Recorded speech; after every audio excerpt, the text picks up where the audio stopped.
Assalamualaikum warahmatullahi wabarakatuh. Saya Rizky Wahyudi di sini akan mempresentasikan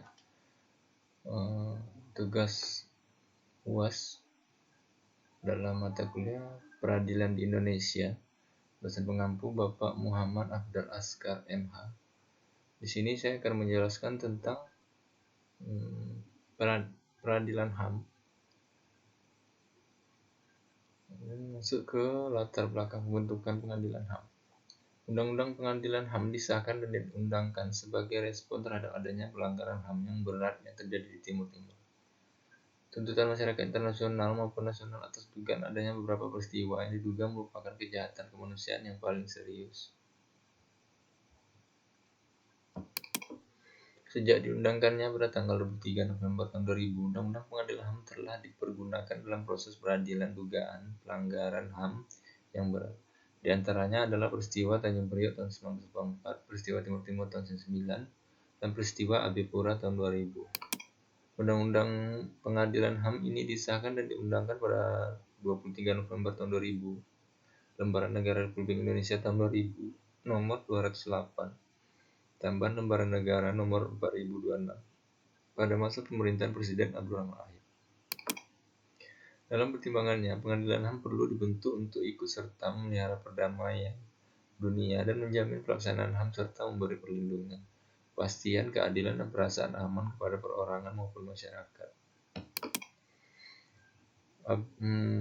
Di sini, namun apabila kita membahas masalah pengadilan HAM, tentu akan panjang sekali ya. Namun di sini saya akan membatasi, yaitu akan membahas tentang hukum acaranya saja, yaitu hukum acara pengadilan HAM yang mana diatur dalam Undang-Undang nomor 26 tahun 2000. Dimulai dari proses pertama, yaitu bukti permulaan yang cukup. Pasal 11 ayat 1 nomor 26 tahun 2000. Alat bukti yang sesuai dengan pasal 184 KUHP, ini keterangan saksi, keterangan ahli, surat petunjuk, dan keterangan terdakwa. Dilakukan oleh penyidik. Pasal 11 ayat 2, penangkapan hanya bisa dilakukan oleh penyidik, dalam hal ini adalah Jaksa Agung. Ini berarti tidak semua aparat kejaksaan menjadi penyidik dalam perkara pelanggaran HAM.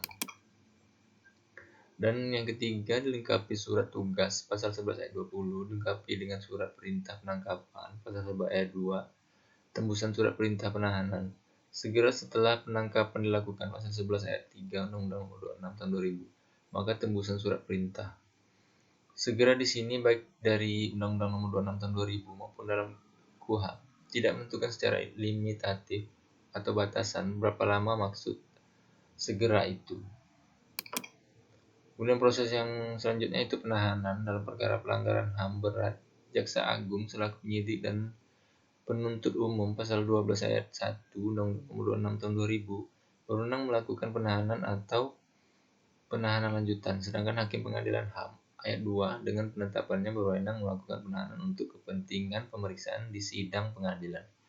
Penahanan atau penahanan lanjutan ayat 3 dilakukan dengan surat perintah penahanan yang dikeluarkan oleh penyidik atau penuntut umum atau dengan penetapan hakim.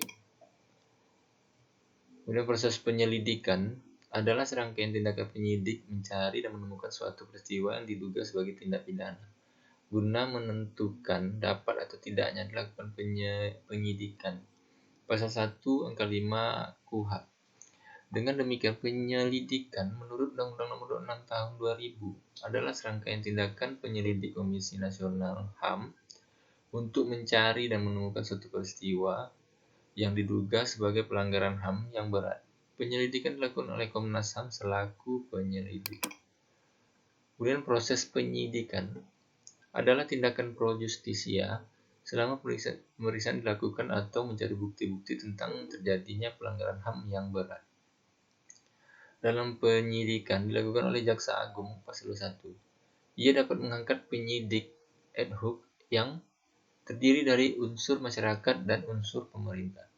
Penyidikan dilakukan dalam jangka waktu 220 hari. Jika dalam jangka waktu tersebut tidak ditemukan cukup bukti, maka Jaksa Agung mesti mengeluarkan surat perintah penghentian penyidikan. Namun dapat dibuka kembali apabila terdapat bukti baru.